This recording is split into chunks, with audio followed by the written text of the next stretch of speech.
الذي لمحب علی غفار ولمبغضه جبار وقهار والصلاة والسلام والتحیۃ والإکرام على الشمس الضحى بدر الدجى صدر العلا نور الهدى سید المرسلین وخاتم النبیین ابی القاسم محمد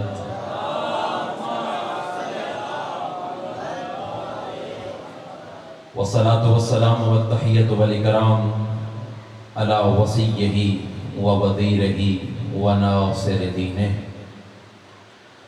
الامام المظفر والشجاع الغضنفر اخ الرسول زوج البطول سیف اللہ المسلول قارئ باب الخیبر ساقی حوض الکوثر الذی سمته امہ حیدر الامام المختار صاحب ذی الفقار مصداق قول نبی المختار لأوتین الرعیت غدا رجلا کرارا غیر فرار وقیل فی شأنہ لا فتى الا علی لا سیف الا ذو الفقار وعلى آلہ الاطہار الاخیار اما بعد فقد قال رسول اللہ صلی اللہ علیہ وآلہ وسلم لما عرج بی الى السماء رأيت عن يمين العرش مكتوبا ان الحسین مصباح الهدى وسفینۃ النجاة مل کے بآواز بلند صلوات ہدیہ کیجئے۔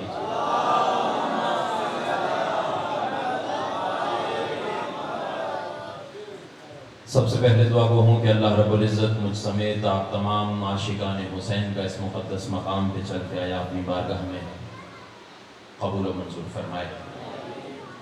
مالک اللہ تجھے واسطہ ہے حسین کا اور ذکر حسین کا، حاضرین سمیت جتنے مومنین نے روئے زمین سے ہمارے ذمہ دعائیں لگائی ہیں، سب مومنین کی دعاؤں کو شرف قبولیت عطا فرما۔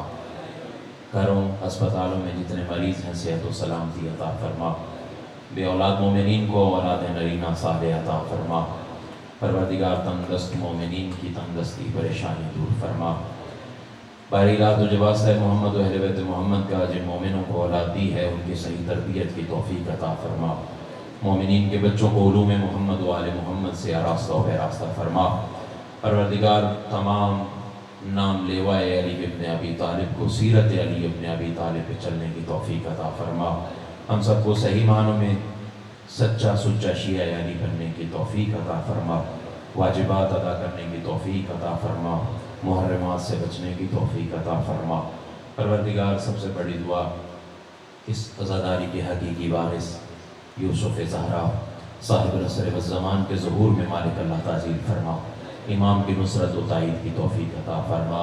ان تمام دعاؤں کی قبولیت کے لیے بلاخص یوسف زہرا کی آمد و سلامتی کے لیے مل کے بآواز بلند صلوات تلاوت فرما دیجیے۔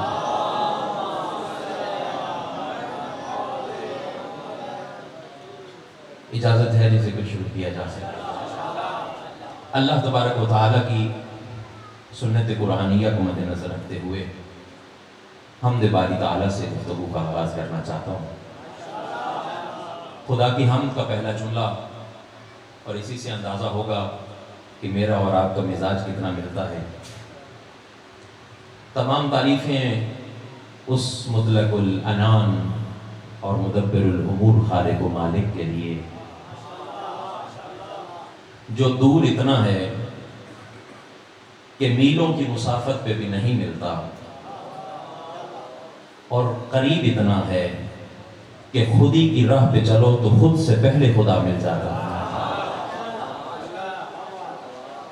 جو بولتا ہے مگر سنائی نہیں دیتا، جو ہے مگر دکھائی نہیں دیتا، زمین و زمان مکین و مکان سب اسی کے ہیں، لیکن کوئی زمان و مکان اس کا احاطہ نہیں کر سکتا۔ وہ ایسا قادر اللہ ہے، اگر کوئی اپنے دل میں اس کو دیکھنے کی آرزو پیدا کر بیٹھے، اس کو کوہ طور پہ بلا کے برق تجلی سے کوہ طور کو جلا کے راکھ کر دیتا ہے، اور اگر کسی پہ اس کا دل آ جائے پھر اسے ایک ہی رات میں بلوا کے معراج کروا دیتا۔ یہ اس خدا کے رنگ ہیں، تمام تعریفیں سزاوار ہیں اسی اللہ رب العزت کے لیے، اور درود و سلام ہو خدا کے ان مصطفیٰ و مرتضیٰ و مجتبیٰ بندوں پہ کہ جو وجہ تخلیق کائنات ہیں۔ میری یہ پہلی گفتگو ہے آپ لوگوں کے ساتھ، پہلی دفعہ آپ مومنین کی زیارت کا شرف حاصل ہو رہا ہے، لیکن امید کرتا ہوں کہ آپ مجھے بیگانہ نہیں سمجھیں گے۔ ہم ایک دوسرے کے لیے اجنبی تو ہو سکتے ہیں لیکن بیگانے نہیں ہیں، اور یہ بات میں ایک حدیث کی روشنی میں کہہ رہا ہوں کہ ہم پہلی بار بھی ملے ہوں، ایک دوسرے سے نا آشنا تو ہو سکتے ہیں، ایک دوسرے کے لیے بیگانے نہیں ہیں۔ اس کی وجہ یہ ہے کہ ہم سارے ایک ہی مٹی سے خلق ہوئے ہیں۔ مٹی سے مراد یہ نہیں ہے کہ ساری انسانیت ایک مٹی سے خلق ہوئی، نہیں، جس حدیث کی طرف میں اشارہ کرنا چاہ رہا ہوں، امام علیہ السلام ارشاد فرماتے ہیں خلقوا شیعتنا من فواضل طینتنا، امام فرماتے ہیں ہمارے سارے شیعہ ہم اہل بیت کی بچی ہوئی مٹی سے خلق ہوئے ہیں۔ یہ رشتہ بلا وضع ہمارے درمیان ہمیشہ سے موجود ہے، انشاءاللہ اسی رشتے کے تحت مل جل کے ذکر اہل بیت کی اس محفل کو سجاتے ہیں۔ 1448 ہجری چاند نمودار ہو چکا،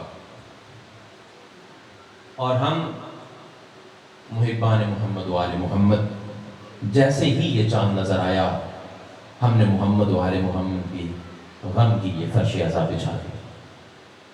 دیکھیں روئے زمین پہ مختلف قومیں آباد ہیں، مختلف لوگ آباد ہیں، ہر قوم اپنے نئے سال کا آغاز مختلف طریقے سے کرتی ہے۔ ہمارے سامنے صرف 2 سال ہیں، ہجری اور عیسوی، اس کے علاوہ ہر قوم کا علیحدہ سے ایک سال موجود ہے۔ ہر قوم اپنے نئے سال کا آغاز مختلف طریقے سے کرتی ہے۔ ہمارے ملک کے اور دیگر بیشتر ممالک میں آپ دیکھتے ہیں کہ لوگ نئے سال کا آغاز رقص و سرور کی محفلیں برپا کر کے کرتے ہیں، حرام میں مخلوط محفل اور معاشرہ، ساری رات رقص و سرور، ساری رات گانے بجانے، ساری رات روشنائیاں، اس طریقے سے لوگ اپنے نئے سالوں کے آغاز کرتے ہیں۔ لیکن کتنی خوش نصیب ہے قوم شیعہ، کائنات عالم میں واحد قوم ہے محمد و آل محمد کے یہ شیعہ کہ جو اپنے نئے سال کا آغاز محمد و آل محمد کا فرش عزا بچھا کے کرتے ہیں۔ اللہ نے شرف ہمیں عطا فرما رکھا ہے، اللہ تبارک و تعالیٰ کی اس عطا پہ اور اس نعمت پہ ہم شکریہ ادا کرتے ہیں۔ اور پھر آپ کائنات عالم میں دیکھیں کہ جہاں کہیں بھی محبان محمد و آل محمد آباد ہیں انہوں نے فرش عزا بچھایا۔ اگر کسی کے بس میں ہے، کہیں بھی کثرت ہے یا کوئی صاحب استطاعت ہے، اس نے اپنے نئے سال کا آغاز خطیب اور واعظین کی شکل میں، ذاکرین کی شکل میں ایک مجلس کا اہتمام کیا، مومنین کو جمع کیا اور فرش عزا بچھایا۔ اگر کوئی اس بات پہ خود قادر نہیں ہے تو کہیں پہ مجلس عزا ہو رہی ہے تو اس مجلس میں شرکت کے لیے چلا جاتا ہے، اس طریقے سے اس نے فرش عزا میں حصہ لیا۔ اور ہمارے مشاہدے میں اور آپ کے مشاہدے میں یہ بات ہوگی کہ اگر کسی جگہ پہ، کسی مقام پہ ایسی صورتحال ہو جائے کہ نہ مجلس کروا سکے انسان، نہ مجلس میں شریک ہو سکے، تو وہ بھی ویڈیو اور آڈیو کی شکل میں محمد و آل محمد کے اس غم میں اور اس فرش عزا میں شریک ہے۔ یعنی کہنے کا مقصد یہ ہے کہ کائنات عالم میں ہر ایک ذرہ، ہر ایک مکان، ہر ایک زمان محمد و آل محمد کے ذکر سے منور ہو رہا ہے۔ تمہید میں تھوڑا سا میرا ساتھ دیجیے گا تاکہ ہم مل کے ذکر محمد و آل محمد کر سکیں۔ جملہ پہلا کہنے لگا ہوں اور اسی سے اندازہ لگاتے ہیں کہ کہاں تک میں نے آپ کے ساتھ چلنا ہے اور کہاں تک آپ نے میرے ساتھ۔ جہاں کہیں بھی محمد و آل محمد کے چاہنے والے ہیں وہاں پہ فرش عزا بچ چکا، ذکر محمد و آل محمد کی محفل ہو گئی۔ اور میں یہ بات کہنا چاہوں گا کہ یہ امام جعفر صادق علیہ السلام کی دعا کا اثر ہے کہ آج پوری کائنات پہ حسین حسین ہو رہا ہے۔ اگر کوئی سوال کرے کہ کس طرح امام صادق علیہ السلام کی کون سی دعا کہ جس کے اثر میں آج کائنات میں حسین حسین ہو رہا ہے، اس واقعے سے گفتگو کا آغاز کر رہا ہوں۔ امام جعفر صادق علیہ السلام اپنے چند اصحاب کے ساتھ ایک سفر پہ جا رہے ہیں۔ امام کے اصحاب امام کے ساتھ ہیں، ایک بستی سے امام علیہ السلام کا گزر ہوا. امام علیہ السلام نے اپنے اصحاب سے پوچھا کہ یہ بستی کن لوگوں کی ہے؟ صحابہ نے بتایا یہ اپنا رسول اللہ، یہ بستی آپ کے چاہنے والوں کی بستی ہے، یہاں پہ آپ کے چاہنے والے رہتے ہیں.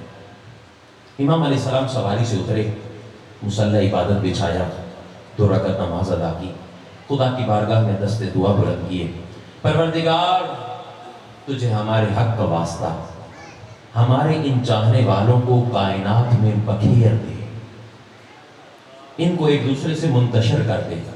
ہمارے چاہنے والے، ہمارے شیعہ یہ ایک بستی میں نہ رہے، ان کو کائنات میں منتشر کر دے، بکھیر دے، کوئی کہیں چلا جائے، کوئی کہیں چلا جائے، کوئی کہیں چلا جائے. امام علیہ السلام نے دعا ختم کی، سفر دوبارہ شروع ہوا. ایک دوسری بستی آئی. امام نے پھر سوال کیا کہ یہ کن لوگوں کی بستی ہے؟ اصحاب نے عرض کیا کہ ابن رسول اللہ یہ آپ کے دشمنوں کی بستی ہے، یہ لوگ آپ سے بغض رکھتے ہیں، آپ سے دشمنی رکھتے ہیں. امام علیہ السلام نے اتنا سنا اور فرمایا میری سواری روکو. پھر مصلی عبادت بچھایا، 2 رکعت نماز ادا کی. اب دعا کے الفاظ تبدیل ہو گئے. امام علیہ السلام دعا کر رہے ہیں پروردگار تجھے واسطہ ہے ہمارے حق کا، ان بستی والوں کو ایک جگہ پہ جمع رکھنا، ان کو منتشر نہ ہونے دینا، ان کو کائنات میں پھیلنے نہ دینا، یہ جہاں ہیں یہیں پہ جمع رہیں، ایک دوسرے سے جدا نہ ہونے پائیں. امام علیہ السلام نے دعا ختم کی اور سفر کا ارادہ کیا. صحابی آگے بڑھا، آپ کی طرح حیران ہوا، آقا یہ کیسی دعا ہے؟ ظاہراً یہ لگ رہا ہے کہ اپنے چاہنے والوں کے لیے بد دعا کر رہے ہیں اور جو دشمن ہیں ان کے لیے دعا کر رہے ہیں. چاہنے والوں کے لیے دعا ہے، بد دعا ہے کہ وہ منتشر ہو جائیں، بکھر جائیں. دشمن کے لیے دعا ہے کہ وہ ایک جگہ پہ جمع رہیں، ایک دوسرے سے جدا نہ ہونے پائیں. صحابی آگے بڑھا، ابن رسول اللہ یہ کیسی دعا تھی؟ دشمنوں کے لیے اجتماع کی دعا، ایک جگہ پہ جمع ہونے کی دعا. جو آپ کے چاہنے والے ہیں آقا ان کے لیے بد دعا فرما رہے ہیں کہ وہ ایک دوسرے سے جدا ہو جائیں، ایک دوسرے سے بکھر جائیں. سر اٹھائیے گا، امام علیہ السلام کا جملہ سنیے گا.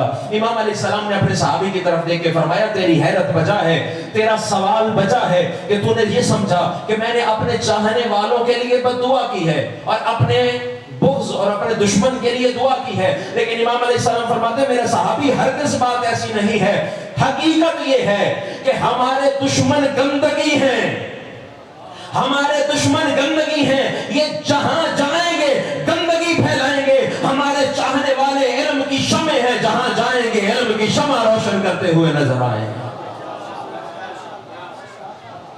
یہ جہاں کہیں بھی جائیں گے ہمارے علم کے نور کو 2 لوگوں تک پہنچاتے ہوئے نظر آئیں گے.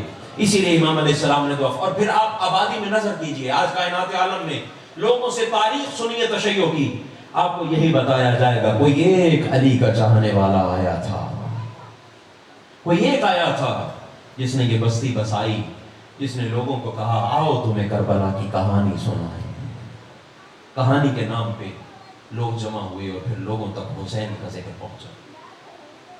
پریشان ہونے کی ضرورت نہیں ہے، یہ گفتگو چونکہ پہلی مجلس ہے، روش یہ ہے ہماری کہ ہم پہلی مجلس میں عزاداری کی اہمیت کے حوالے سے گفتگو کرتے ہیں تاکہ عزاداری کی معرفت ہمارے سینوں میں بیدار ہو.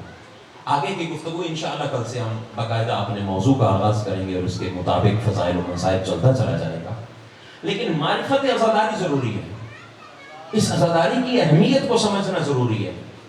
کیوں؟ اس لیے کہ اگر عزاداری کی اہمیت اور معرفت ہمارے دلوں میں نہ ہوئی تو پھر نعوذ باللہ من ذالک کہیں ہم اس عزاداری کو رسم سمجھ کے انجام دینا نہ شروع کر دیں. یہ عزاداری رسم نہیں ہے، رمز حیات ہے. یہ عزاداری کوئی عادت نہیں ہے، یہ عزاداری ہماری عبادت ہے. یہ عزاداری امانت ہے محمد و آل محمد کی ہمارے پاس، جو ہمارے آباء و اجداد نے ہم تک منتقل کی ہے. اور یہ امانت جو جناب زینب سلام اللہ علیہا کی امانت ہے ہمارے پاس، ہمیں اس امانت کو اسی طرح سے آنے والی نسلوں کے سپرد کرنا ہے. اس معرفت کو، اس عزاداری کی اہمیت کو سمجھنا ضروری ہے تاکہ گفتگو آگے بڑھے تو ہمیں اس معرفت اور اس عزاداری کی اہمیت کے بارے میں علم ہو اور اس اہمیت اور معرفت کے ادراک کے ساتھ ہم ذکر حسین میں آگے بڑھیں. جب میں اس مجلس میں آیا، یہاں اس آبادی میں آیا، تو مجھے بتایا گیا کہ یہاں پہ الحمدللہ شیعہ سنی مل کے حسین کا تذکرہ کرتے ہیں. حق بھی یہی بنتا ہے کہ حسین کے نام پہ کوئی تقسیم نہ ہو، حسین کے نام پہ کوئی تفرقہ بازی نہ ہو، حسین کے نام پہ ایک دوسرے کی دل آزاری نہ کی جائے. اس لیے کہ کربلا سے پہلے بہت ساری تقسیمات ہوا کرتی تھی. واقعی کربلا سے پہلے انسانوں کو مختلف طریقوں میں اور مختلف اقسام میں تقسیم کیا جا سکتا ہے. رنگ و نسل کے اعتبار سے انسان کی تقسیم ہو سکتی ہے, زبان کے اعتبار سے انسان کی تقسیم ہو سکتی ہے, علاقے اور معاشرے کے اعتبار سے انسان کی تقسیم ہو سکتی ہے. بہت ساری اقسام ہیں کہ جن میں انسان کو تقسیم کیا جا سکتا ہے.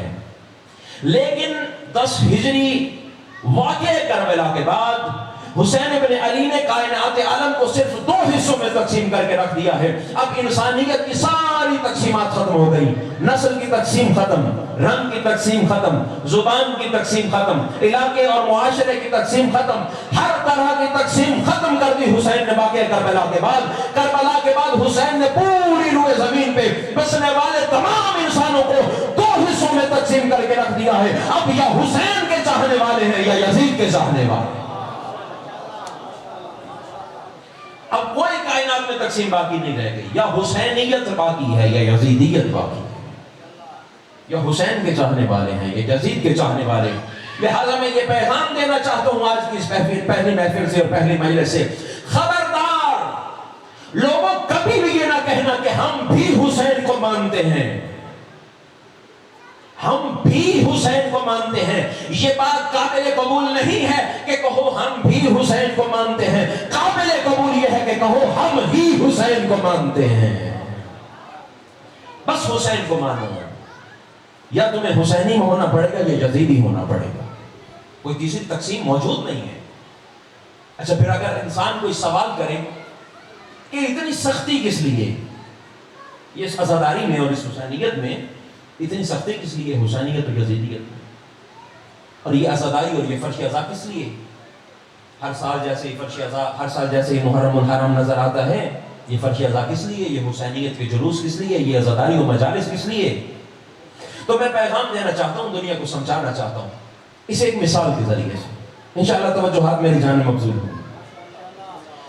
میں آپ سے ایک سوال کرتا ہوں, مجھے یہ بتائیے آپ کی اس آبادی میں اور اس محفل میں اور اس گاؤں میں کتنی شادیاں ہوتی ہوں گی؟ ہر مہینے میں, ابھی محرم سے پہلے شادیوں کا ایک تسلسل سلسلہ گزرا. لوگ ایسے شادیاں کر رہے تھے کہ گویا محرم کے بعد دنیا ختم ہو جائے گی. لوگ اس طرح جوش و خروش کے ساتھ شادیاں کر رہے ہیں.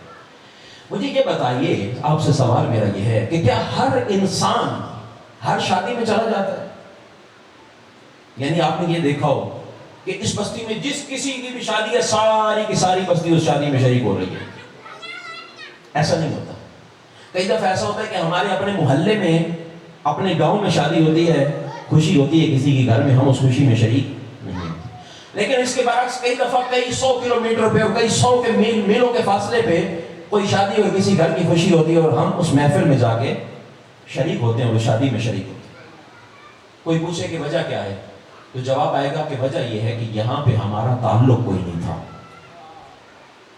یہاں پہ ہماری رشتہ داری کوئی نہیں تھی. وہاں تعلق تھا, وہاں رشتہ داری تھی. جہاں تعلق تھا کئی میلوں کا فاصلہ طے کر کے بھی اس خوشی میں شریک ہو گئے. جہاں تعلق نہیں تھا, گاؤں میں ہوتے ہوئے بھی اس شادی میں اور اس خوشی میں شریک نہیں. کون سا گھر ہے جو موت سے محفوظ ہو؟ اسی مثال کو بالعکس کر لیجئے. ہر گھرانے سے کون سا گھر ہے کہ جس سے میت نہ اٹھی ہو؟ کون سا گھر ہے کہ جس کو موت نے نہ رلایا ہو؟ کیا ہر انسان ہر جنازے میں شریک ہوتا ہے؟ ہر انسان ہر جنازے میں جاتا ہے؟ کئی دفعہ یہی مثال ہے, کئی دفعہ اپنے محلے سے جنازہ اٹھتا ہے, انسان اس جنازے میں شریک نہیں ہوتا. کئی دفعہ کئی 100 کلومیٹر کے فاصلے پہ انسان کو صرف فون کال آتا ہے کہ فلاں مقام پہ فلاں انسان کی وفات ہو گئی. انسان وہاں ان کی غم میں شریک ہوتا ہے. اگر طبیعتیں مائل ہوں تو ایک مثال دے دوں. کئی دفعہ علی ابن ابی طالب مدینہ میں موجود ہوتے ہوئے کسی شخص کے جنازے میں شریک نہیں ہوتے, اور کئی دفعہ وہی علی ابن ابی طالب کئی 100 کلومیٹر کے فاصلے پہ, علی مدینے میں, سلمان مدائن میں, وہی علی ابن ابی طالب جو مدینے میں موجود ہوتے ہوئے کسی ایک کے جنازے میں شریک نہ ہوئے, وہی علی ابن ابی طالب عراق کا سفر کرتے ہوئے مدائن میں سلمان کے جنازے پہ پہنچے. آخری وقت ہے سلمان کا, تھوڑا سا تذکرہ ہو جائے جناب سلمان کا پہلی محفل میں. آخری وقت ہے سلمان کا, موت کی زردی جناب سلمان کے چہرے پہ آئی. جناب سلمان کے صحابی بھی ہیں، غلام بھی ہیں، خادم ہیں، نام ہے زازان. جناب سلمان کے چہرے پہ موت کی زردی آئی. زازان آگے بڑھے، آقا آپ کی موت کا وقت قریب آ گیا ہے، لیکن آپ نے اپنے غسل و کفن کے بارے میں کوئی وصیت نہیں فرمائی. آقا بیان تو فرمائیے، آپ کو غسل کون دے گا، آپ کو کفن کون پہنائے گا، آپ کو دفن کون کرے گا.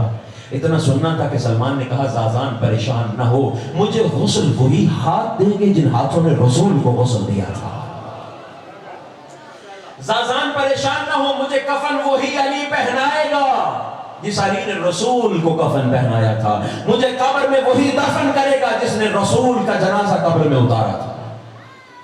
زازان معرفت والا تھا، صاحب معرفت، لیکن سوال پہ پریشان ہوا، کہنے لگا آقا آپ فرما رہے ہیں کہ مجھے علی دفن کریں گے، آپ مدائن میں ہیں، علی مدینے میں، آقا کئی 100 کلومیٹر کا فاصلہ ہے، علی کیسے آئیں گے؟ کہا زازان پریشان نہ ہو، مجھے مر لینے دے، میری روح کو پرواز تو کر لینے دے. کہا زازان پریشان نہ ہو، تو میری طاقت الحنک باندھ کے ابھی فارغ نہیں ہوگا، علی کے قدم میرے دروازے پہ پہنچے ہوئے.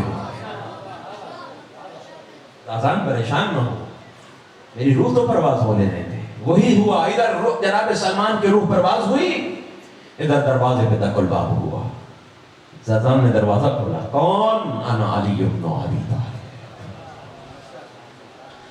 ذرا تصور تو کیجئے، انسان کا آخری وقت ہو، دروازے پہ علی آ گیا. اس انسان کی زندگی کامیابی سے، اس سے بڑھ کے کامیابی کیا ہو سکتی ہے کہ انسان کا آخری وقت ہو اور علی ابن ابی طالب انسان کے یعنی لاوارث کا کوئی وارث آ جائے. اس سے بڑھ کے کامیابی کیا ہو سکتی ہے؟ اور پریشان نہ ہو، یہ علی ابن ابی طالب کی آمد، لاوارثوں کا وارث بننا صرف جناب سلمان کے لیے نہیں تھا، انشاءاللہ یہ شرف ہمیں بھی نصیب ہوگا. اس لیے کہ خود امیر المومنین علی ابن ابی طالب علیہ السلام نے اپنے ایک صحابی، نام ہے حارث حمدانی، ان کو فرمایا تھا یا حار حمدان. امیر المومنین علیہ السلام کی طرف منسوب یہ اشعار، امام علیہ السلام نے جو گفتگو کی تھی اس کو شاعر نے اپنے اشعار میں ڈالا. امام علیہ السلام نے فرمایا یا حار حمدان من یمت یرانی مؤمنا او منافقا. اے حارث حمدانی، جو کوئی بھی مرتا ہے کائنات میں، جہاں بھی مرتا ہے، مجھ علی کو دیکھتا ہے. من یمت یرانی، جو بھی مرے گا علی کو دیکھے گا، مؤمنا او منافقا، چاہے مومن ہو وہ بھی علی کو دیکھے گا، منافق ہوگا وہ بھی علی کو دیکھے گا. اب یہاں پہ ممکن ہے کوئی مومن سوال کرے کہ مؤمن تو علی کو دیکھے، منافق کو علی کی زیارت کا شرف کیوں نصیب ہو رہا ہے؟ تو بھائی فرق ہے مومن اور منافق کے وقت، موت کے وقت علی کے آنے میں فرق ہے. جب مومن کی موت ہوگی اور علی آئیں گے تو مومن کو تو اپنے وارث کو دیکھ کے خوش ہو جائے گا نا، وہ تو اپنی زندگی کی کامیابی پہ خوش ہو جائے گا، وہ تو پرسکون ہو کے اس دنیا سے جائے گا. اور جب منافق دیکھے گا اس علی ابن ابی طالب کو، اس وقت افسوس کے ہاتھ ملتا ہوا نظر آئے گا، کاش میں نے علی کو ولی اللہ مان لیا ہوتا، کاش میں نے بھی علی کی ولایت کو تسلیم کر لیا. دروازے پہ دق الباب ہوئی، کون؟ علی ابن ابی طالب. دروازہ کھولا جناب زازان، امیر المومنین آگے بڑھے. استاد بزرگوار کی لاخواق حسین شرائل صاحب نے یہاں پہ ایک جملہ کہا، تو وہ فرماتے ہیں امیر المومنین علی بن ابی طالب علیہ السلام نے جناب سلمان کے چہرے سے پردہ ہٹایا. وہ چادر جو موت کے وقت آپ مردے کے چہرے پہ ڈالتے ہیں، وہ پردہ ہٹایا. جیسے ہی پردہ ہٹا، سلمان علی کو دیکھ کے مسکرائے. موت کے بعد بھی سلمان کے چہرے پہ مسکراہٹ آئی. علی بن ابی طالب آگے بڑھے اور پوچھنے لگے کہ کیا سلمان نے اپنی موت کی تیاری کر رکھی تھی؟ تو فرمایا ہاں. جناب زازان کہتے ہیں ہاں، میرے آقا نے اپنی زندگی میں اپنے کفن کو تیار کر رکھا. کیسے؟ وہ کفن منگوایا گیا، جب اس کفن کو کھولا تو جناب سلمان نے اپنے کفن پہ اپنے ہاتھ سے 2 اشعار لکھ رکھے تھے، 2 سطریں، ایک شعر اپنے ہاتھ سے لکھ رکھا تھا. وفدت علی الکریم بغیر زاد وقلب سلیم. سلمان کہتا ہے میں ایک کریم کی بارگاہ میں جا رہا ہوں، لیکن حالت یہ ہے کہ میرا دامن نیکیوں سے بھی خالی ہے اور قلب سلیم بھی میرے پاس نہیں ہے. اب ذرا یہ تصور کیجئے، کون سلمان؟ یہ سلمان کی عاجزی ہے نا، کہ جس سلمان کے جنازے پہ علی ابن ابی طالب خود آئے ہوں، وہ سلمان اپنے جنازے پہ لکھ رہا ہے کہ وفدت علی الکریم بغیر زاد وقلب سلیم. یہ اسلام سلمان کی عاجزی ہے. وگرنہ سلمان تو وہ ہے کہ جس کے متعلق رسول فرماتے ہو من اراد ان ينظر الى لقمان فی امته فلینظر الى سلمان. رسول فرماتے ہیں اگر کوئی شخص میری امت کے لقمان کو دیکھنا چاہے وہ میرے سلمان کو دیکھ لے. وہ سلمان کے جس کے بارے میں رسول کہتے ہو کہ سلمان کو سلمان فارسی نہ کہو، السلمان منا اہل البیت، سلمان کو سلمان محمدی کہا کرو، اس لیے کہ سلمان ہم اہل بیت میں سے. وہ سلمان تو کئی دفعہ امیر المومنین مدینے میں ہوتے ہوئے کسی ایک کے جنازے میں شریک نہیں ہوتے، اور کئی دفعہ اتنے 100 کلومیٹر کا فاصلہ طے کر کے مدائن میں آ کے سلمان کے جنازے میں شریک ہو رہے ہیں، سلمان کو غسل و کفن دے رہے ہیں، سلمان کے جنازے کو قبر میں اتار رہے ہیں. بس میں منظر کے بالکل قریب آ گیا اور جملہ آپ کے اذہان کے حوالے کرنے لگا ہوں. اس پوری تمہید کا نتیجہ یہ نکلا کہ انسان ہر خوشی میں شریک نہیں ہوتا.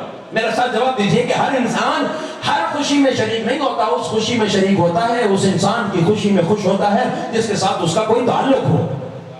انسان ہر انسان کے غم میں غمگین نہیں ہوتا، وہاں پہ غمگین ہوتا ہے اور اس انسان کے غم میں غم ملاتا ہے جس کے ساتھ اس کا کوئی تعلق ہو اور اس کا کوئی رشتہ ہو. اب دنیا والے ہم سے پوچھتے ہیں کہ تم ہر سال محرم الحرام کا چاند نظر آنے پہ یہ فرش عزا کیوں بچاتے ہو؟ تم حسین حسین کیوں کرتے ہو؟ تم مجلس عزا برپا کیوں کرتے ہو؟ تم حسین کا ماتم کیوں کرتے ہو؟ ہم زمانے والوں کو ہر سال یہ فرش عزا بچھا کے یہ پیغام دینا چاہتے ہیں رسول خدا کے بیٹا، رسول خدا کا بیٹا اسی ماہ محرم میں شہید ہوا ہے. رسول کے غم میں غمگین ہونا دنیا والوں کا دستور یہ ہے. انسان اپنوں کی خوشی میں خوش ہوتا ہے، اپنوں کے غم میں فرش عذاب بچھاتا ہے. ہم یہ فرش عذاب بچھا کے زمانے کو پیغام دینا چاہتے ہیں دنیا والوں آؤ دیکھ لو محمد کے اپنے کون ہیں، محمد کے بیگانے کون ہیں.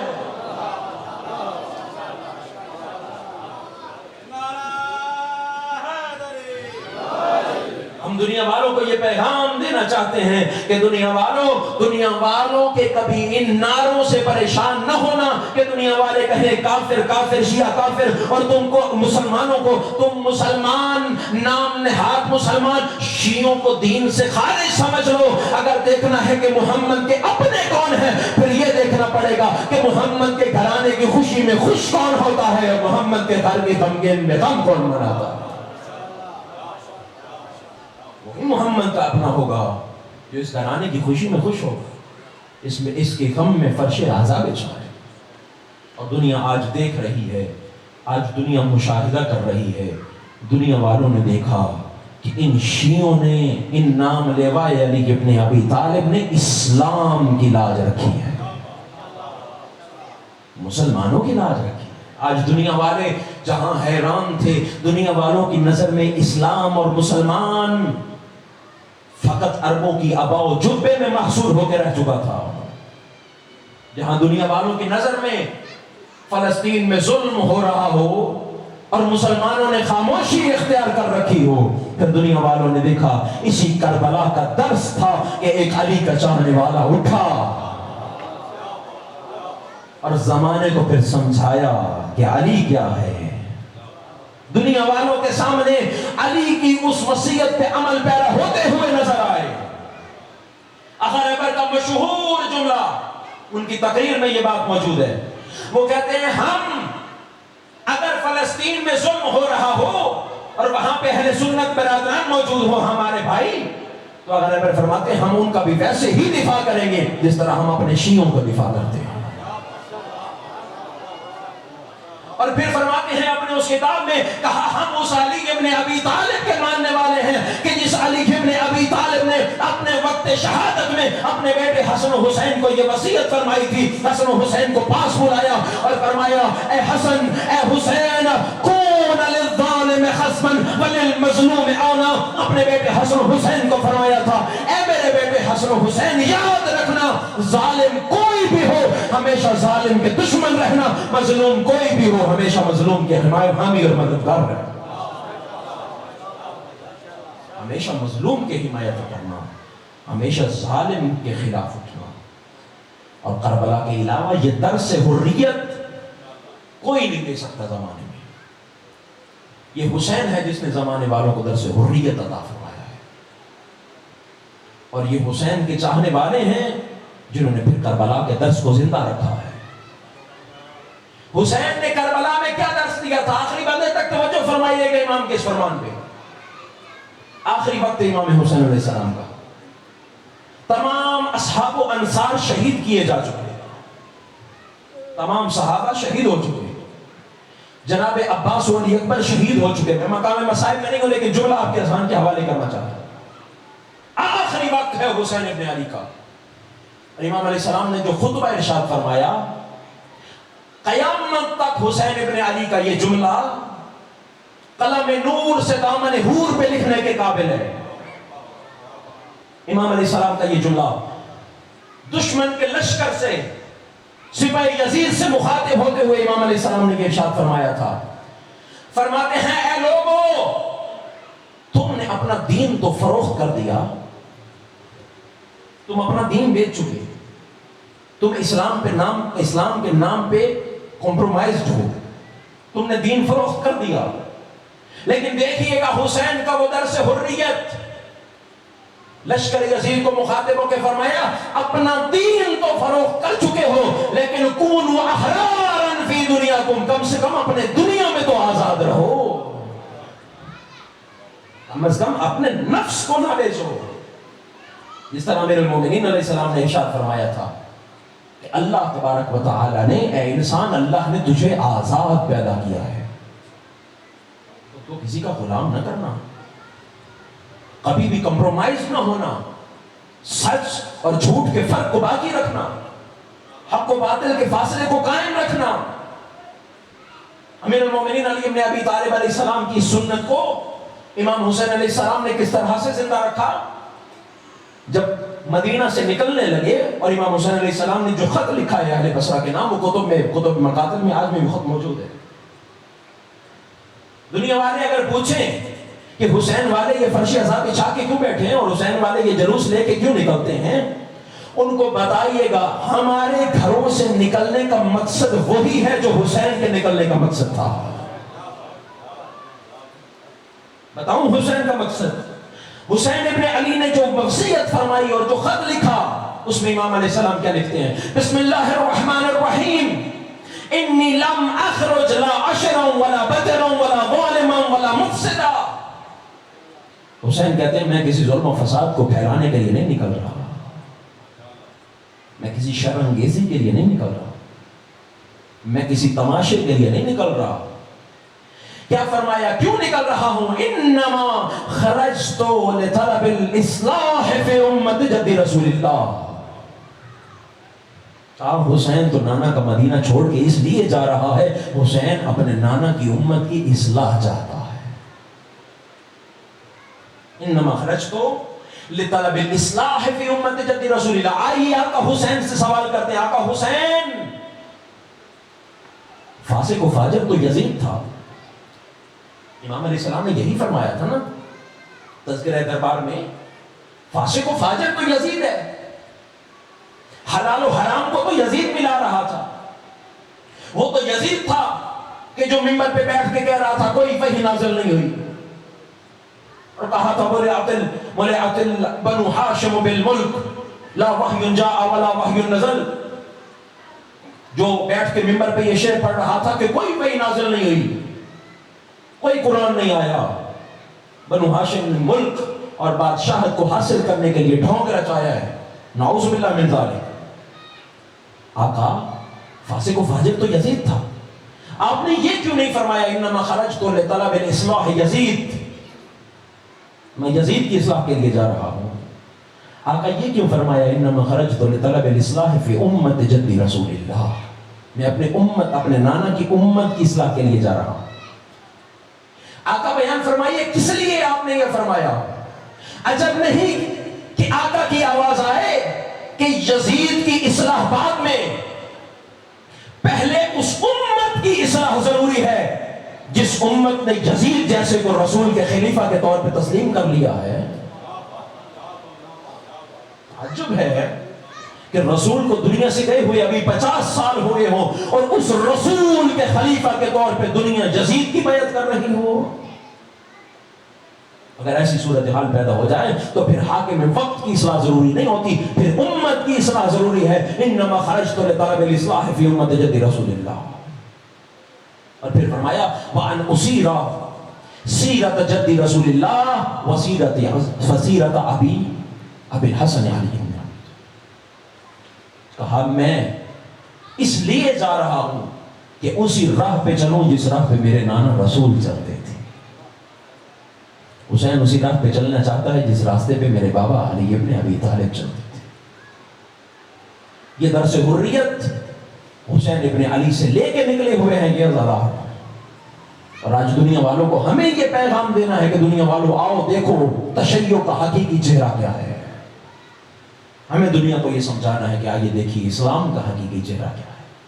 یہ 10 دن محرم الحرام کے جس میں آپ عزاداری حسین کریں گے، اس پہلو کو مد نظر رکھیے گا۔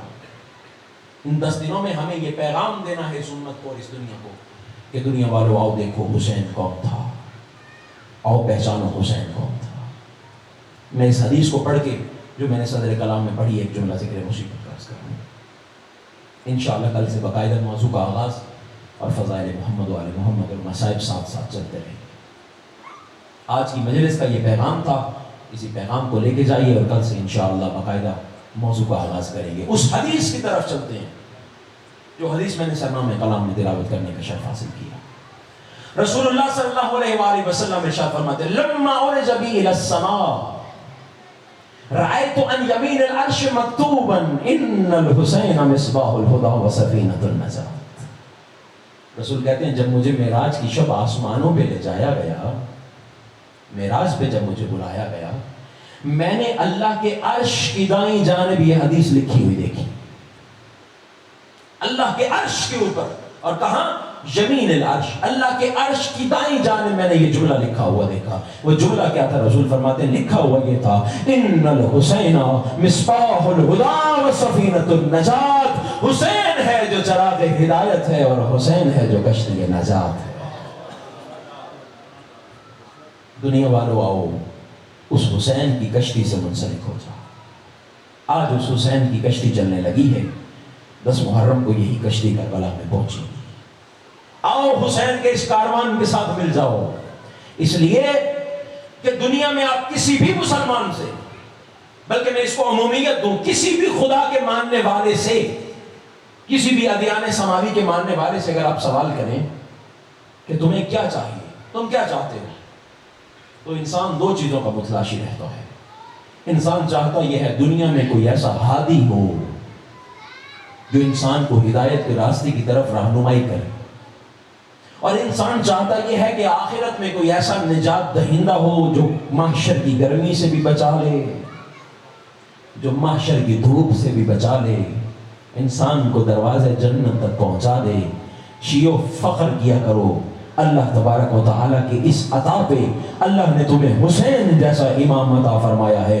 حسین ابن علی کائنات عالم میں اکیلا وہ واحد شخصیت ہے حسین جو ایک ہی وقت میں ہادی بھی ہے، نجات کی کشتی بھی ہے۔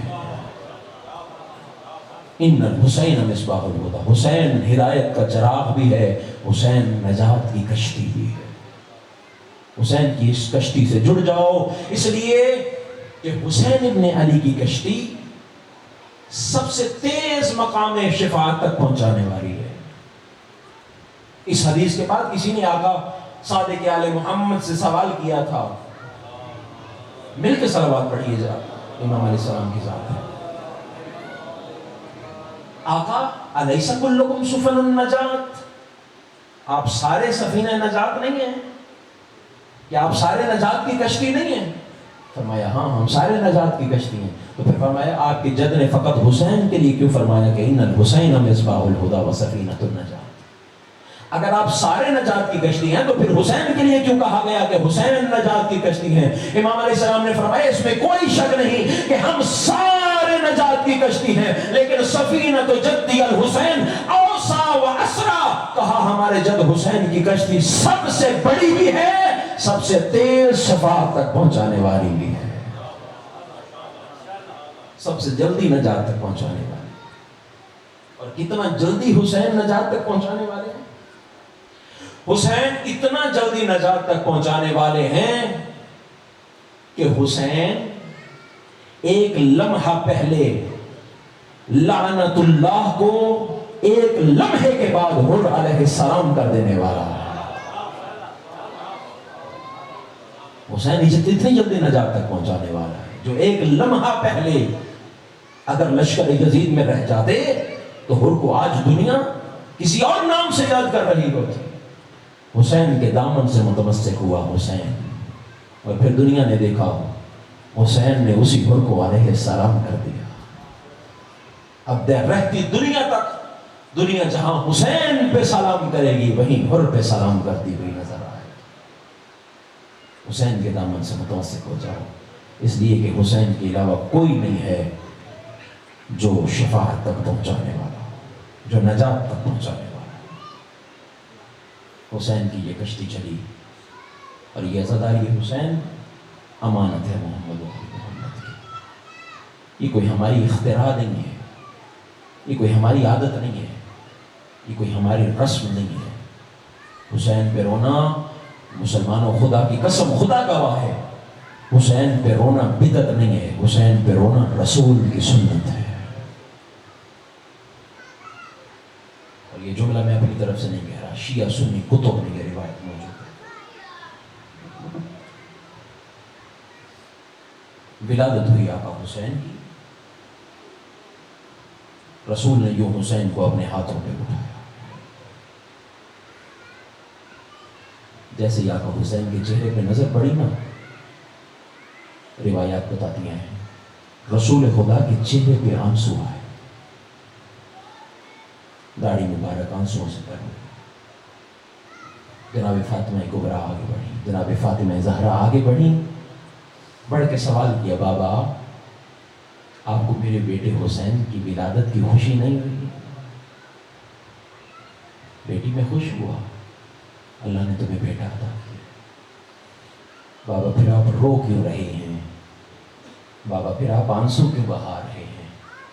سنو گے رسول کا جملہ؟ فرماتے ہیں بیٹی فاطمہ مجھے کوئی وقت یاد آ گیا۔ بابا کون سا وقت؟ بیٹی زہرا مجھے وقت یاد آ گیا، تیرا یہی حسین کربلا کے میدان میں 10 محرم کو 3 دن کا بھوکا پیاسا ذبح کر دیا جائے گا۔ زہرا مجھے تیرے حسین کی غربت رلا رہی۔ عزادارو ذرا تصور کیجئے، پہلا دن ہو بیٹے کی ولادت کا، اور رسول جیسا صادق نبی شہادت کی خبر دے رہا ہو، اور پھر ماں زہرا جیسی ہو، خدا جانے کیا گزری ہوگی جناب فاطمہ کے دل پہ۔ بس یہ جملہ سنا تڑپ گئی جناب زہرا، بابا میرے حسین کو تیری امت کیوں قتل کرے گی؟ بیٹی زہرا تیرے حسین کا کوئی جرم نہیں ہوگا، بلا جرم و خطا حسین کو قتل کر دیا جائے گا۔ اچھا بابا یہ بتائیے، جب میرے بیٹے حسین کو قتل کیا جا رہا ہوگا، بابا آپ موجود ہوں گے؟ کہا نہیں زہرا میں موجود نہیں ہوں گا۔ بابا اس کے بابا علی ہوں گے؟ نہیں میری بیٹی فاطمہ زہرا اس کے بابا بھی نہیں ہوں گے۔ اس کے بھائی حسن بھی نہیں ہوگا۔ بابا میں زہرا موجود ہوں گی؟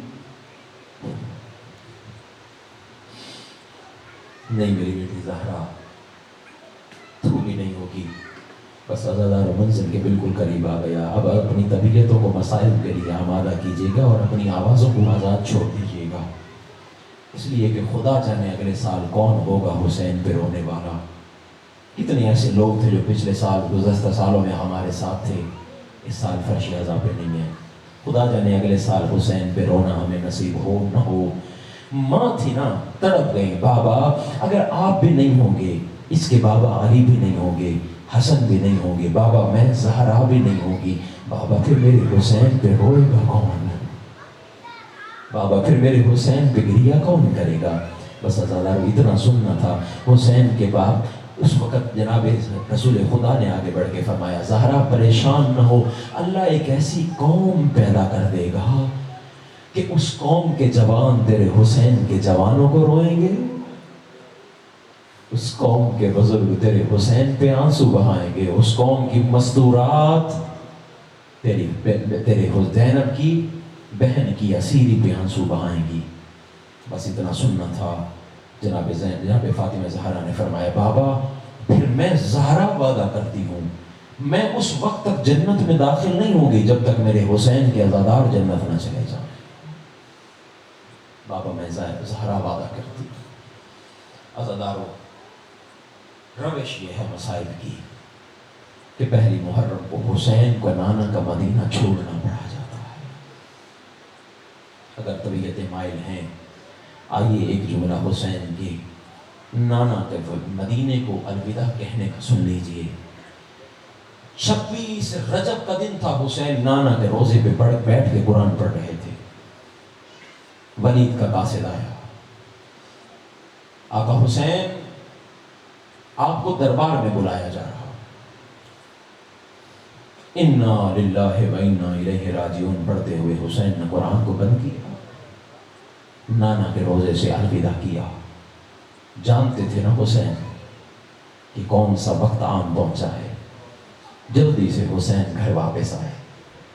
روایات بتاتی ہیں جیسے ہی دروازے پہ پہنچے نا بہن دروازے پہ انتظار کر رہی تھی۔ جناب زینب کبریٰ بھائی کے چہرے کی عاشق بہن جب بھائی کے چہرے کی طرف دیکھا نا فوراً پہچان گئی حسین، اور میرے پنجتن کی نشانی حسین۔ حسین پریشان کیوں ہو؟ بہن زینب مجھے دربار میں بلایا گیا ہے، رات کا وقت ہے، زینب تو جانتی ہے نا رات کے وقت کوئی دربار نہیں سجایا جاتا، مجھے دربار میں بلایا جا رہا ہے۔ شاید اس وقت جناب زینب کبریٰ نے کہا ہوگا جس وقت سے ماں زہرا دربار سے خالی آئی ہے نا حسین میرا دربار سے دل اٹھ گیا۔ روایات بتاتی ہیں جناب زینب کبریٰ نے فرمایا بھائی حسین اکیلے نہیں جانے دوں گی۔ ایک مرتبہ آواز دے کے فرمایا عباس، قاسم، مسلم، علی اکبر۔ روایات کہتی ہیں 18، 30 یا 50 جوانان بنی ہاشم کے گھیرے میں بہن زینب نے بھائی حسین کو گھر سے رخصت کیا، اور جب گھر سے نکلنے لگی نا تو ایک مرتبہ آواز دے کے کہا عباس یاد رکھنا جس طرح اپنی حفاظت میں لے کے جا رہے ہو نا مجھے حسین اسی طرح تیری حفاظت میں واپس چاہیے۔ بس عزادارو طبیعت مائل کیجئے گا مسائب کی جانب، بہت لمبا مسائب نہیں پڑھنا مجھے۔ چلا حسین کا یہ چھوٹا سا کاروان، میں کہوں شاید یہ آخری وقت تھا جب جوانان بنی ہاشم نے مل کے مدینے کی گلیوں میں سفر کیا ہے۔ پھر اس کے بعد نانا کے مدینے نے نہ دیکھا حسین بھائیوں کے ساتھ مدینہ کی گلیوں میں چلتا ہوا۔ دربار میں پہنچے حسین، عباس یہیں رکو، اگر میری آواز بلند ہوئے میری آواز بلند ہو تو پھر فوراً میں دربار میں داخل ہو جانا۔ بس اتنا سننا تھا۔ جناب عباس رکے، امام حسین دربار میں داخل ہوئے۔ ولید نے آگے بڑھ کے یزید کا وہ خط دکھایا، حاکم شام مر چکا ہے، آپ سے بیعت کا مطالبہ ہے۔ امام حسین علیہ السلام نے فرمایا صبح کو لینے دو، پھر میں تمہیں بتاؤں گا کس کی بیعت ہونی چاہیے اور کس کو بیعت کرنی چاہیے۔ یقیناً تم بھی یہ نہیں چاہتے کہ میں رات کی تاریکی میں تمہاری بیعت کروں، ذرا صبح کو لینے دو۔ اتنا کہہ کے حسین چلنے لگے۔ آپ نے یہی سنا ہے نا کسی نے آگے بڑھ کے کہا، یوں اشارہ کیا کہ حسین کی گردن کو قطع کرو، نہیں، میں نے اپنی آنکھوں سے یہ روایت پڑھی۔ یہ بغیرت آگے بڑھ کے کہتا ہے اگر آج حسین تیرے ہاتھ سے نکل گیا نا پھر خون کی ندیاں بہہ جائیں گی۔ حسین تیرے ہاتھ میں نہیں آئے گا، آج حسین اکیلا ہے،